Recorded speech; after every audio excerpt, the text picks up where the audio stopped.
जी प्यार से कहना ध्यान निरंकार जी।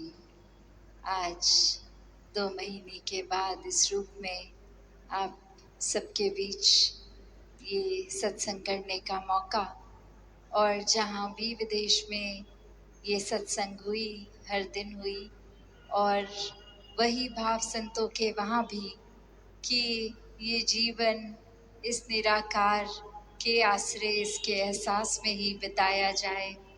वही जो संतों ने हमेशा समझाया, ये वहाँ भी बात, ये यहाँ भी, क्योंकि ये सच, ये निराकार, ये परमात्मा कोई समय का या जगह का मोहताज नहीं है। ये हर समय की कायम दायम सच्चाई है। और कैसे फिर हर समय ये पल जीवन के जो हर कोई जी रहा है, उसमें क्या कर रहा है, किस तरह ये जीवन तो अपने रफ्तार से आगे बढ़ती जा रही है, और इन पलों में क्या क्या करना है क्या नहीं, ये ब्रह्म ज्ञान द्वारा सोझी तो मिल ही गई है, विवेक आ गया है। पर ये किस तरह समय का फिर भी एक इस्तेमाल हो रहा है, वो हर एक के ऊपर, और कैसे इसमें बेहतरी की जा सकती है।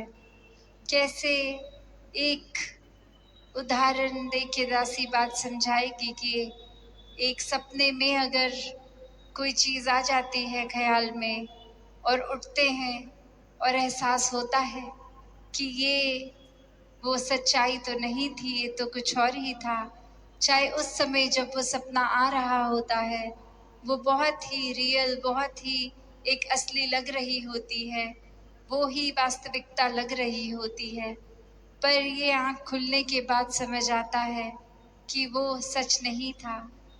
ऐसे ही ये जीवन भी, ये हर पल जो बीत रहे हैं, ये रूप बदल रहे हैं, ये हमेशा के लिए रहने वाले नहीं हैं।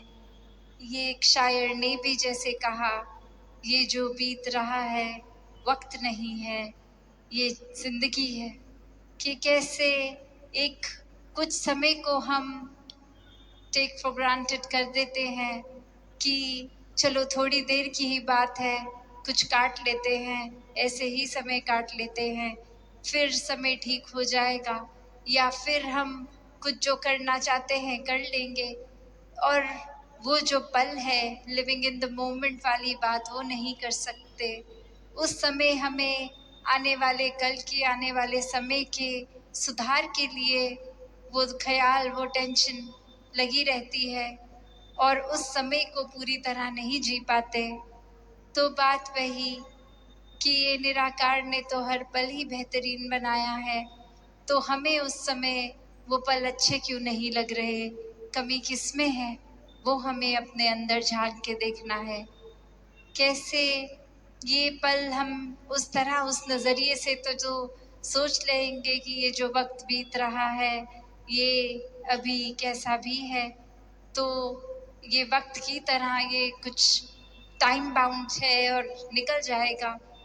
पर ये माइंडसेट ऐसा ही रखेंगे तो ये जीवन ही बीत जाएगा, और फिर ये पछतावा हाथ कि ये समय था तो क्या किया, ये शिकवे किए, ये फोकस इस तरफ रखा कि चीज़ें मेरे मुताबिक ठीक हो जाएं, और जिस तरह, जिस रूप में इस निराकार ने दिया, वो उस तरह को एक पूजनीय समय की तरह नहीं लिया गया, वो वैल्यू नहीं कही गई उस समय की, उस परिस्थिति की। तो बात वही कि हर परिस्थिति ही अच्छी है, हर परिस्थिति में रहना, ये बात कि हमें जैसे कश्ती में अपनी हवा के मुताबिक सेल्स को एडजस्ट करना, तो जो कर लेते हैं वो मुबारक जीवन जी लेते हैं, वो भक्ति में वाकई ही पल पल में जीते हैं। क्योंकि जब भक्त एक भक्ति कर रहा है तो वाकई ही कोई सुध-बुध नहीं होती, अपनी परिस्थितियों की तो दूर की बात, अपने शरीर का भी पता नहीं लगता। ये हर पल इस परमात्मा के प्यार में है, तो फिर कुछ अच्छा बुरा ये सोच ही कहाँ आती है। ये ख्याल भी कि ऐसा नहीं, ऐसा होना चाहिए, या ये कमी है, ये खालीपन है। पर जैसे जैसे अभी राजपिता जी ने भी जो जिक्र किया कि हम एक रास्ता किस चीज़ के लिए बना रहे हैं, ये खालीपन, ये गलतियों, ये कमियों पे अगर नज़र ही डालते रहेंगे तो उन्होंने मैग्नीफाई होना है, उन्होंने बढ़ना है। जो चीज़ पे हम फोकस करते हैं वही उस समय की हमारी पूरी दुनिया बन जाती है। तो उस समय वही चीज़ सबसे महत्वपूर्ण लगती है। तो ऐसा अगर कुछ महत्वपूर्ण बना लिया है तो स्वाभाविक है कि सबकॉन्शियसली भी हम उसी तरफ अपनी सोच बनाए रखेंगे, क्योंकि हमारे लिए वो चीज़ महत्वपूर्ण है। और उसी तरह अगर इस सुकून, इस निराकार, ये खुशियों को, सदैव रहने वाले इस आनंद को एक फोकस बनाएंगे तो वाकई ही हर परिस्थिति भी प्यारी लगेगी। अपनी शरीर में अगर कोई पीड़ा है तो वो भी मुबारक लगेगी। एक मन में भाव यही रहेगा कि हर चीज़ हमारे ही बेहतरी के लिए है। एक एफर्ट्स तो जीवन में करते ही रहने हैं, पर ये परिस्थितियों को दिल नहीं कोसेगा, ये समय को, ये वक्त को, ये जिंदगी को मन नहीं कोसेगा।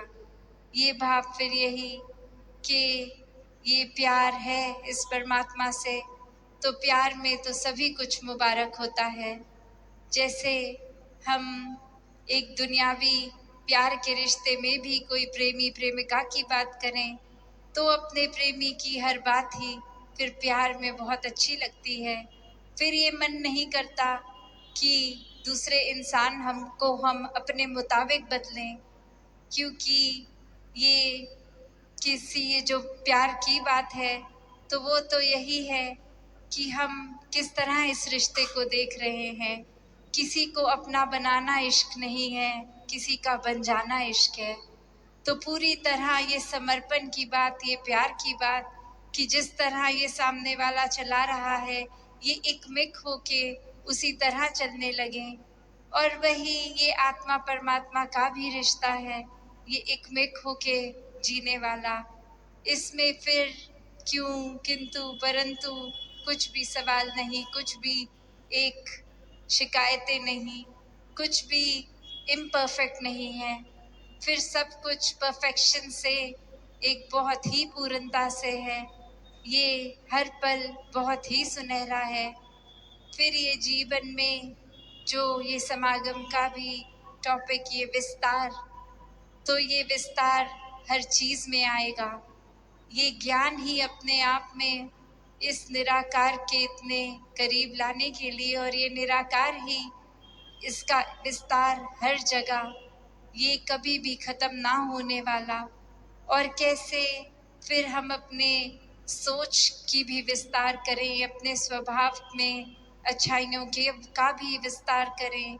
ये पल पल में हर पहलू में जीवन के देखें तो ये अच्छाइयों का ही विस्तार हो। तो कैसे जब इस निराकार, इस पूरन से जुड़ गए तो वाकई ही हर पल सुनहरा है। ये हर पल में फिर एक सच्चाई के साथ जुड़े हैं तो फिर फर्क नहीं पड़ता कि ये जीवन में हम किस तरह जी रहे हैं। अभी उठ के कोई अपनी ड्रीम्स बना रहे हैं या सोते हुए कोई सपना आया, सब एक बराबर लगता है, क्योंकि इस निराकार से ये लिव जुड़ गई है। और फिर वो बंद आंखों का भी सपना मुबारक है, और जीते हुए अपने सपनों की ओर एक परिश्रम करते हुए वो अचीव करने की कोशिश भी मुबारक, क्योंकि वो हर चीज़ ही भक्ति बनी है। फिर ये दिल हर समय खुश भी रहता है, हर एक को खुशियाँ देने के बहाने ढूंढता है। किसी के प्रति ऐसी सोच नहीं कि एक इंसान का नुकसान किया जाए। बस यही होता है कि अगर कोई परिस्थिति ऐसी भी है जहाँ खुद अपने आप को एक पल के लिए कांटा भी चुभता है, पर दूसरे के लिए अपने हाथों से वो फूल की पंखुड़ी उनके रास्ते में बिछा दी जाए, तो ऐसा ही जीवन, ये कोई किताबी बातों का जीवन नहीं है। ये कोई हाइपोथेटिकल जीवन नहीं है, ये संतों का जीवन है।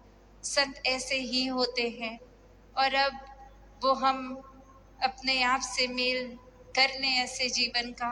क्या हमारा जीवन ऐसा हो गया है? ये रुतबा, ये बोलने के लिए तो महापुरुष शब्द हमारे लिए संत बोल देते हैं, पर क्या हम उस पे उतरे हैं? सिर्फ ब्रह्म ज्ञान होना ही क्या काफ़ी है? एक जीवन को ब्रह्म ज्ञान पे अगर नहीं चलाया तो ब्रह्म ज्ञान हिस्से में हो ना हो एक बराबर ही है। तो ये तो भक्ति की शुरुआत ही ब्रह्म ज्ञान है। इस भक्ति को हर एक ने जीना है, हर एक के हिस्से आ सकती है। हर एक के अंदर इस निराकार ने वो कैपेसिटी, वो कैपेबिलिटी भी भरी है कि पूर्ण संत बन सके। तो जो फासला है, जो चीज़ें भी हमें रोक रही हैं ऐसा जीवन जीने के लिए, उसको खुद में झांक के आइडेंटिफाई करें, देखें क्या है, किन चीज़ों पे काम करना है। ये निराकार तो हर समय ही साथ है, इसका सहारा लेते रहें और हर पल खुद में ये सुधार करें, ये ब्रह्म ज्ञान की समझ का विस्तार करें। तो दासी और शब्दों का सहारा ना लेके इन्हीं शब्दों से आज्ञा लेगी। साथ संगत जी, धन निरंकार जी।